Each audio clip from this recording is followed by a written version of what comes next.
नूर Inayat Khan jail से भाग रही थीं।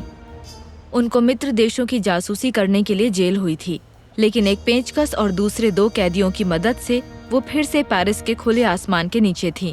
जैसे ही वो भागने लगी, उन्हें वो सारी घटनाएं याद आईं जो उन्हें यहाँ तक ले आई थी। 1914 में मॉस्को में एक हिंदुस्तानी मुसलमान पिता और अमेरिकन माँ की बेटी नूर की परवरिश एक बहुत ही शांत घर में हुई।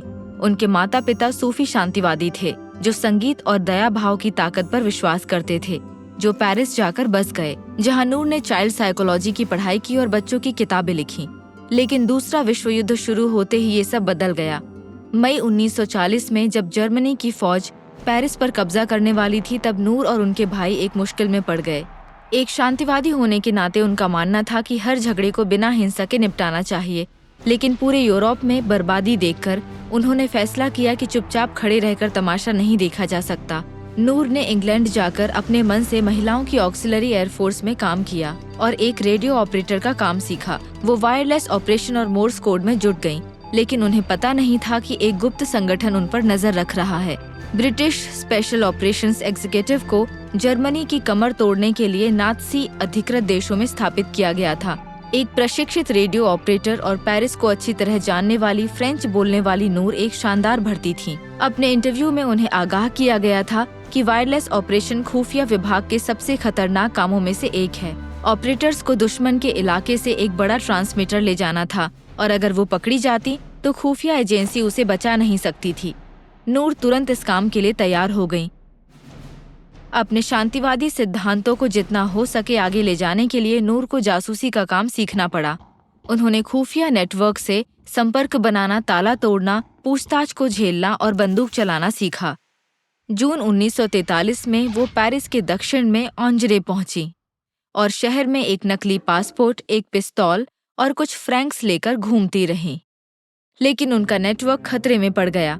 पहुंचने के 1 हफ्ते के अंदर उनके सारे साथी जासूस पकड़े गए और नूर को वापस बुला लिया गया।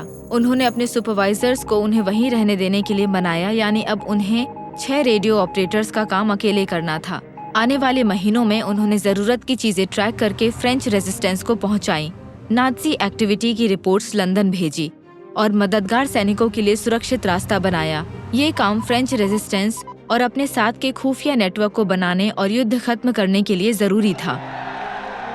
सिर्फ अपनी तेज सोच और आकर्षण की वजह से वो अक्सर पूछताछ में सवालों से बच निकलती थीं। जब गेस्टापो ने उन्हें रेल में पकड़ लिया तो अपने फिल्म प्रोजेक्टर के बारे में उन्हें समझाने लगी। जब एक ऑफिसर ने उन्हें उनका एंटीना लगाते हुए देख लिया तो उन्होंने उससे कहा कि उन्हें रेडियो पर संगीत सुनने का शौक है और उसे केबल सेट करने में अपनी मदद करने के लिए रिझाया। उनके 4 महीने के कार्यकाल में उनकी चतुराई ने उन्हें कभी धोखा नहीं दिया, लेकिन उनके आकर्षण ने एक जानलेवा जलन को हवा दी। अक्टूबर 1943 में एक साथी की बहन जो उसी जासूस से प्यार करती थी जो नूर को चाहता था, उसने नूर का पता गेस्टापो को बेच दिया। नूर ने कोई भी जानकारी देने से इनकार कर दिया, बल्कि अपने भाग निकलने पर फोकस किया। वो गार्ड से छुपाकर एक पेचकस ले गईं और एक रोशनदान को ढीला करके रात में बाहर निकल गईं। लेकिन जैसे ही कैदियों ने जान बचाकर भागना शुरू किया, एक हवाई हमले का सायरन बज उठा। नूर को एक बार फिर पकड़कर एक जर्मन जेल में भेज दिया गया और फिर डाकाऊ कंसंट्रेशन कैंप में बहुत तकलीफ उठाने